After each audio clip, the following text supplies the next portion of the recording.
महाभारत। ये कथा है उस युद्ध की जहां हर एक शत्रु क्रुद्ध था पाप ही सर्वत्र सब में, बस धर्म ही एक शुद्ध था, धर्म ही एक शुद्ध था। नमस्कार, जय श्री श्याम, जय श्री श्याम, जय श्री श्याम। कथा व्यथा YouTube चैनल में आपका हार्दिक स्वागत है। इस चैनल में इस कड़ी में आप सुन रहे हैं महाभारत सार संक्षिप्त में। पिछली कड़ी में आपने सुना द्रौपदी वस्त्राहरण, द्वारा में जुआ खेला जाना, इसके बाद पांडव को 12 वर्ष का वनवास और अज्ञातवास में जाना। इस कड़ी में सुनेंगे आप पांडव अज्ञातवास में जाने के बाद वहां पर कैसे उन्हें बटलुई प्राप्त होती है, कैसे दुर्वासा ऋषि आते हैं और दुर्वासा ऋषि के श्राप से द्रौपदी खाना खाने के बाद दुर्वासा ऋषि आते हैं और बटलुई से कैसे खाना प्राप्त होता है, कैसे उनकी श्राप से द्रौपदी बचती हैं। जानने के लिए सुनिए पूरी कथा। जय श्री श्याम, जय श्री श्याम, जय श्री श्याम।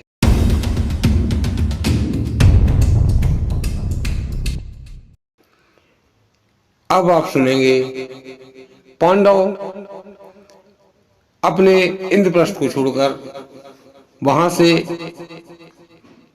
वन को निकल जाते हैं।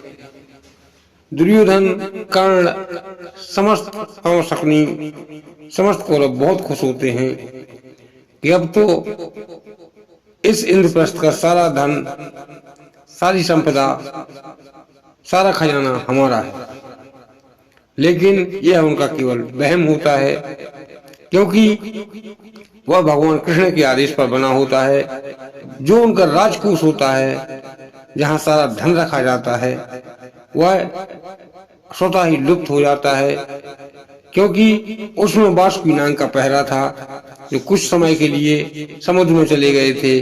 भगवान कृष्ण के विशेष आग्रह पर वापस आकर अपना राजकोष संभाल लेते हैं, खजाना संभाल लेते हैं। उस खजाने में से दुर्योधन एक भी स्वर्ण मुद्रा नहीं निकाल पाता है और उस खजाने का अता पता भी दुर्योधन को नहीं रहता है।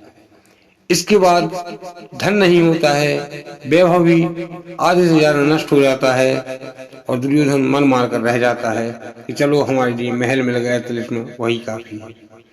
इसके बाद पांडव अपने वनवास के कार्यकाल के लिए निकल जाते हैं। माता कुंती उनके साथ में नहीं जाती हैं, पांचों पांडव और द्रौपदी उनके साथ में जाती हैं। माता कुंती विदुर के घर रुकती हैं, महात्मा विदुर थे उनके घर में रुकती हैं और वहीं अपना 12-13 वर्ष का समय निकालने की कोशिश करती हैं। इसके बाद पांडव जाते हैं जंगल में कुटी बनाकर, जंगली सामान इकट्ठा कर फल और अन्य चीजें खेती कर अपना जीवन यापन गुजारना शुरू कर देते हैं।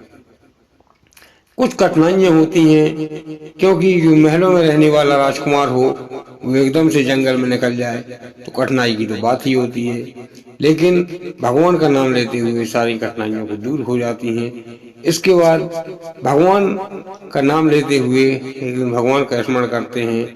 पांचों भाई बैठते हैं, खाने की व्यवस्था नहीं हो पाती है समय से। पांचों भाई भगवान श्री कृष्ण का स्मरण करते हैं। जैसे ही स्मरण करते हैं तत्क्षण भगवान वहां प्रकट हो जाते हैं। भगवान के प्रकट होने पर पांचों भाई चरण वंदना करते हैं, अभिनंदन करते हैं भगवान को। जो वहां पर उच्चासन था, उच्च स्थान था, वहां पर भगवान को बैठाते हैं।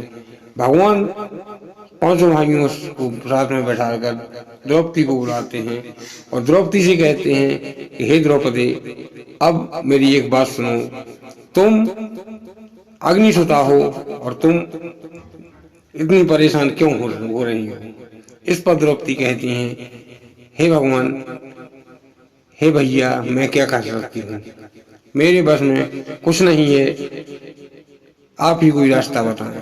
तब भगवान उन्हें एक रास्ता बताते हैं और द्रौपदी से कहते हैं कि तुम 3 दिन और 3 रात तक 48 घंटे मतलब 72 घंटे तक एक पैर पर खड़ी होकर सूर्य भगवान की आराधना करो और उनसे अभय पात्र मांगो।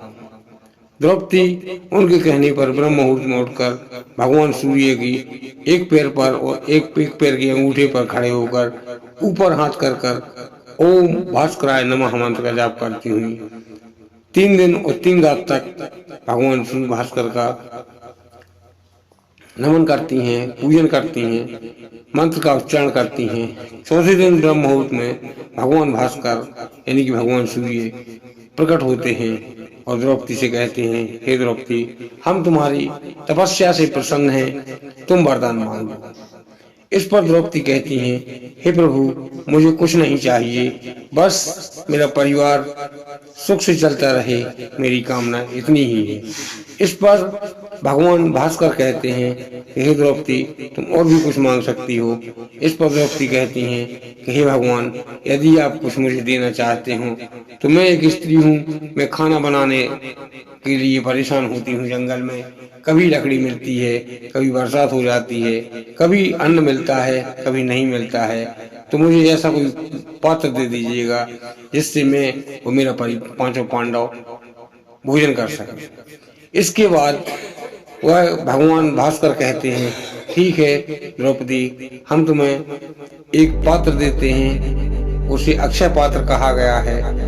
सार संक्षिप्त में भाषा में श्रीमद् भागवत महापुराण में उसे बटलोई कहा गया है। भगवान भास्कर कहते हैं कि हे द्रौपदी, ये बटलोई है, इसकी विशेषता ये रहेगी कि जब तक तुम इसे पूजन पाठ करने के बाद पूरी सृष्टि को भोजन करवा सकती हो, लेकिन एक शर्त ध्यान रखना, जब तुम भोजन कर लोगी इसके बाद इसमें से पूरे संसार को तो क्या एक दाना भी नहीं निकलेगा। खास तौर पे ये ध्यान करना कोई आदमी रह ना जाए और तुम भोजन बाद में ही करना। द्रौपदी सारी बात समझ लेती हैं और भगवान भास्कर से कहती हैं कि हे भगवान, धन्यवाद आपका जो आपने मुझ पर विशेष कृपा की। इसके बाद भास्कर भगवान सूर्य अंतर ध्यान हो जाते हैं। द्रौपदी के हाथ में बटलोई आ जाती है। भगवान कृष्ण का ध्यान करते हुए द्रौपदी उस बटलोई की पूजा करती हैं। पूजा करने के बाद भगवान बटलोई से कहती हैं कि हे बटलोई, मुझे 5 थाली भोजन दे, 6 थाली भोजन दे। 5 थाली भोजन आ जाते हैं, समस्त 5 पति भोजन कर लेते हैं। इसके बाद 6वीं थाली मांगती हैं और उसमें से स्वयं भोजन करती हैं। यही उनकी दिनचर्या थी। पांडव अपना अन्न कार्य, शस्त्र विद्या और अन्न कार्य, जंगल में जाना, तपस्या करना, साधना करना, अस्त्र शस्त्र चलाना सीखना, क्योंकि अस्त्र शस्त्र भी यदि नहीं चलाते तो अस्त्र शस्त्र चलाना भी भूल जाते। युद्ध अभ्यास करना, यही 5 पांडवों का नित्य नियम था। एक दिवस की बात, जब दुर्योधन को इस बात का पता चला कि द्रौपदी के पास अक्षय पात्र यानी कि बटलोई द्रौपदी को मिल चुकी है, वो उससे जब तक भोजन नहीं करेगी सारे संसार को भोजन करा देगी, लेकिन जब वो भोजन कर लेगी तब उसमें से एक दाना भी नहीं निकलेगा। इस पर दुर्योधन विचार करता है कि अब क्या किया जाए, लेकिन भगवान सभी की सुनते हैं। उसी समय पर हस्तिनापुर में दुर्वासा ऋषि पधारते हैं। दुर्वासा ऋषि के साथ 40,000 चेले होते हैं। दुर्योधन के राज्य में पधारते हैं। दुर्योधन चरण वंदना करता है, खूब सेवा करता है। मामा शकुनी कहता है कि हे भांजे, इनकी इतनी सेवा करो कि ये स्वतः ही खुश हो जाएं और तुम्हें वरदान देने के लिए कहें। जब ये तुम्हें वरदान देने के लिए कहें तब तुम इनसे ये कहना कि तुम पांडवों के पास जाओ, मेरी ऐसी इच्छा है कि मेरे जो भाई जंगल में रहते हैं उनके पास जाओ, लेकिन मेरी आत्म इच्छा यह है कि जब आप जाएं उस समय पर मध्य दोपहर हो चुका हो, दोपहर के बाद ही आप पांडवों के घर जाएं और उनसे भोजन मांगे। इसके बाद दुर्वासा ऋषि और उनके शिष्यों की खूब आदर सत्कार, खूब स्वागत किया जाता है। दुर्वासा ऋषि हस्तिनापुर में 1 माह रहते हैं और उस 1 माह के अंदर में दुर्योधन रात में उनके चरणों में सोता है, वहीं जाता है, वहीं रहता है, वहीं भोजन व्यवस्था, खाना पीना सब कुछ करना, गुरु की चरण वंदना करना, गुरु का सत्कार करना, गुरु के लिए ही सब कुछ करना, यह उसकी दिनचर्या बन चुकी थी। इस प्रकार से गुरु कुछ उसके छल को और उसके मामा के छल को समझ नहीं पाते हैं और गुरु जी अंततः जब 1 माह का समय हो जाता है तब गुरु जी जाने के लिए तैयार होते हैं और दुर्योधन से कहते हैं कि हे पुत्र दुर्योधन, ऐसी सेवा मेरी अभी तक किसी ने नहीं की है जो सेवा तुमने की है। मैं तुम्हें वरदान देना चाहता हूँ, तुम मुझसे वरदान मांग लो, तुम्हें क्या चाहिए। और यह बात अटल सत्य है कि मैं जो कह दूंगा उसे ब्रह्मा भी नहीं टाल सकते हैं। अब आप देखिए मांगने का तरीका क्या होता है। यदि दुर्योधन उस समय पर स्वर्गाधिपति इंद्र का राज्य मांग लेता तब दुर्वासा ऋषि उन्हें स्वर्गाधिपति इंद्र बना देते। लेकिन जब जिसके दिल में खोट होता है, जब जिसके दिल में कपट होता है, तो दूसरों के लिए भी गड्ढा खोदता है, चाहे भले ही स्वयं उस गड्ढे में गिर जाए। इस पर दुर्योधन कहता है कि हे गुरुजी, यदि आप मुझे वरदान देना चाहते हैं तो मेरी हार्दिक इच्छा है कि आप मेरे भाई, मेरे जो चाचा श्री के काका श्री के पुत्र पांडव हैं उनके पास जाएं और उनकी सेवा करें, सेवा का मौका दें उन्हें। लेकिन यदि आप मुझसे प्रसन्न हैं और मुझे वरदान देना चाहते हैं तो उनके पास जाएं आप दोपहर होने के बाद, तीसरे पहर के बीच में और दोपहर होने के बाद, यानी कि लगभग 2 या 3 के बजे के बीच में जाएं।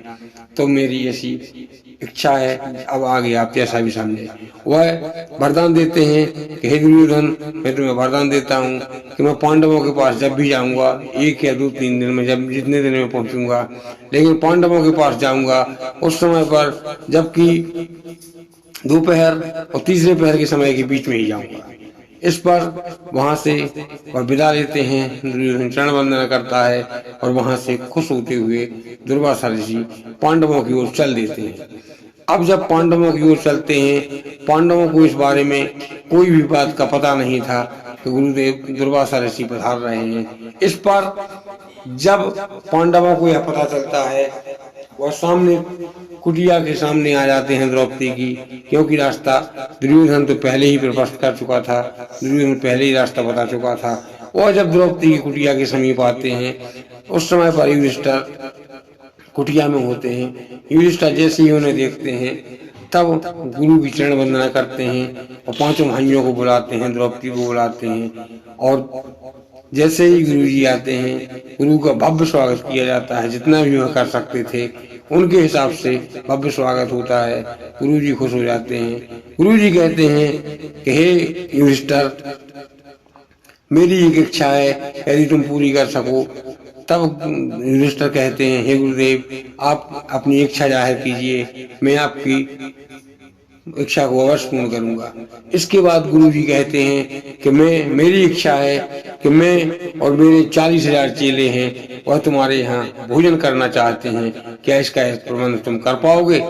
इस पर युधिष्ठिर कहते हैं, ठीक है गुरुदेव, हम कोशिश करेंगे। गुरु कहते हैं, कोशिश नहीं, या तो हाँ कहो या ना कहो, यदि ना कहोगे तो हम दूसरे राज्य में जाकर वहां पर भोजन का इंतजाम करेंगे। इसके बाद युधिष्ठिर हामी भर देते हैं और गुरु से कहते हैं, हे गुरुदेव, आप जाइए, सुबह से आप चले होंगे, थक गए होंगे, जाइए और हम भोजन की व्यवस्था तैयार करते हैं, आप जाइए और स्नान कीजिए। इतना कहकर गुरुदेव स्नान करने के लिए पास में ही लगभग 1 किलोमीटर दूरी पर एक नदी बह रही होती है। गुरु और 40,000 चेले उस नदी में स्नान करने के लिए चले जाते हैं। अब तो युधिष्ठिर 5 भाई बैठते हैं, द्रौपदी बैठती हैं, मन में विचार करते हैं अब क्या किया जाए। अब तो द्रौपदी कहती है, बटलुई कुछ नहीं दे सकती है, क्योंकि मैंने भोजन कर लिया है।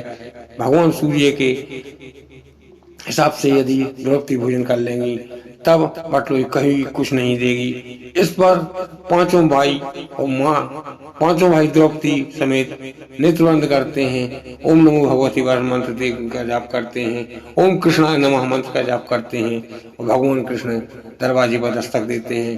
कहते हैं, हे बड़े भैया दरवाजा खोलो, मैं कब से खड़ा हूँ, आप दरवाजा नहीं खोल रहे हैं। तब वह देखते हैं और खुश हो जाते हैं। उनकी आंखों में आंसू आ जाते हैं कि हे ईश्वर, तुमने जो इस समय पर मेरा साथ दिया वह कोई साथ नहीं दे सकता है। इस पर वह अंदर आते हैं। अंदर आते ही द्रौपदी से कहते हैं कि हे द्रौपदी, मुझे बहुत भूख लगी है, मैं भोजन की तलाश में आया हूँ। जब मैं मथुरा से निकला था मैंने भोजन नहीं किया था और लगभग दोपहर के बाद का समय हो चुका है, तुम मुझे जल्दी से जल्दी भोजन करो। इस पर द्रौपदी की आंखों में आंसू आ जाते हैं और कहती हैं, हे मधुसूदन, आज तो मैं भोजन नहीं करा पाऊंगी, क्योंकि जो भोजन मैं बटलुई भोजन देती थी मैं भोजन कर चुकी हूँ, अब बटलुई कुछ नहीं देगी। और भोजन की आप बात कर रहे हैं, वहाँ पर दुर्वासा ऋषि 40,000 महात्माओं के साथ पधारे हैं, उन्हें भोजन कहाँ से करवाऊँ, यही विडम्बना है और इसीलिए मैंने आपका स्मरण किया। अब आप ही मेरा उपहास उड़ा रहे हैं। इस पर भगवान कृष्ण कहते हैं, मैं कभी किसी का उपहास नहीं उड़ाता हूँ। जो भक्त मुझे सच्चे मन से पुकारता है मैं उसकी पुकार सुनकर उसी समय जाता हूँ और उसके सारे संकट दूर कर देता हूँ। इस पर द्रौपदी से कहते हैं कि हे द्रौपदी, भूख बहुत तेज लगी है, देखो उस बटलुई में कहीं कोई चावल या कोई शीत लगा हुआ है। इस पर द्रौपदी बटलुई को देखती हैं और बटलुई में आधा चावल एक जगह पर लगा होता है। जैसे कि आम माताएं बहनें भी देखती हैं कि भोजन करने के बाद उस पात्र में कुछ ना कुछ दाल या चावल का एकाध कण या एकाध अंश रह जाता है।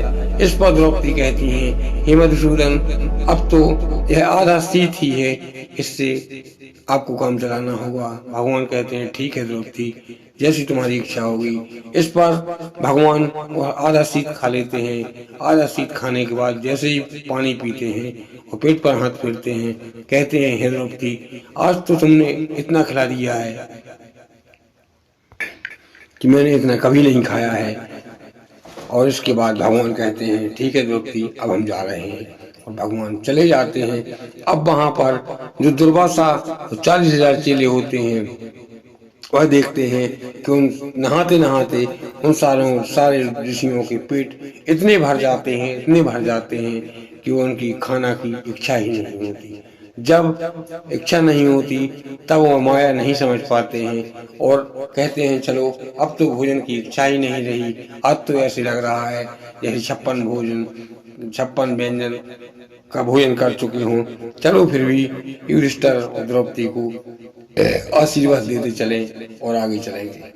वहां पहुंचते हैं। युधिष्ठिर कहते हैं, गुरुदेव पधारिए, भोजन तैयार है। इस पर दुर्वासा कहते हैं, नहीं युधिष्ठिर, मैं भोजन नहीं करूंगा, मेरा बहुत पेट भर चुका है और अब तो ऐसे लग रहा है कि जैसे मैंने संसार में आज तक भोजन ही नहीं किया है। आज के भोजन में जो तृप्ति लग रही है वो तृप्ति मैंने कभी नहीं पाई। अच्छा, मैं आपको आशीर्वाद देता हूँ कि सदैव फलो फूलो और आगे बढ़ो। इस पर भगवान कृष्ण वहां आ जाते हैं और कृष्ण कहते हैं कि हे, प्रणाम करते हैं ऋषिवर को। ऋषिवर कहते हैं, हे मधुसूदन, आप कब आए? तब वह कहते हैं कि मैं यहाँ से निकल रहा था, आपको शिष्यों का समूह देखा तब मैं समझ गया कि आप यहाँ पधारे हुए हैं और मैं आपकी ओर चला आया। तब वह कहते हैं कि हे गुरुदेव, आपका अचानक कैसे यहाँ पधार्पण क्यों हुआ? तब वह कहते हैं कि मैं वैसे ही चला आया, लेकिन कृष्ण तो जानते थे सारी बात। वह कहते हैं, नहीं, ऐसे ही नहीं आए हैं, आपको भेजा गया है। तब वह कहते हैं कि हाँ मधुसूदन, मुझे दुर्योधन ने भेजा था कि जाओ बटलुई देख के आओ और वो खाना, वह द्रौपदी के पास जाना और दोपहर के बाद तुम खाना मांगना। इस पर भगवान कहते हैं कि हे गुरुवर, आपको शायद ज्ञात नहीं है कि दुर्योधन ने कितना बड़ा छल पांडवों के साथ किया है और आज उसी छल का बदला लेने के लिए अभी भी उनका मन शांत नहीं हुआ है।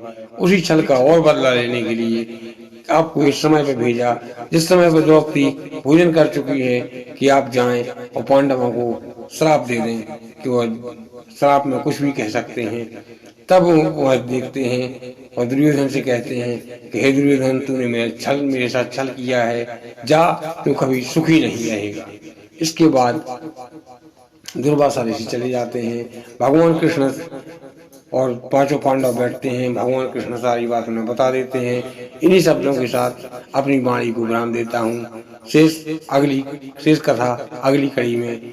यदि कथा अच्छी लगी हो तो लाइक करें, शेयर करें, कमेंट करें, सब्सक्राइब करें कथा व्यथा यूट्यूब चैनल को धार्मिक कथाएं सबसे पहले देखने के लिए। जय श्री श्याम।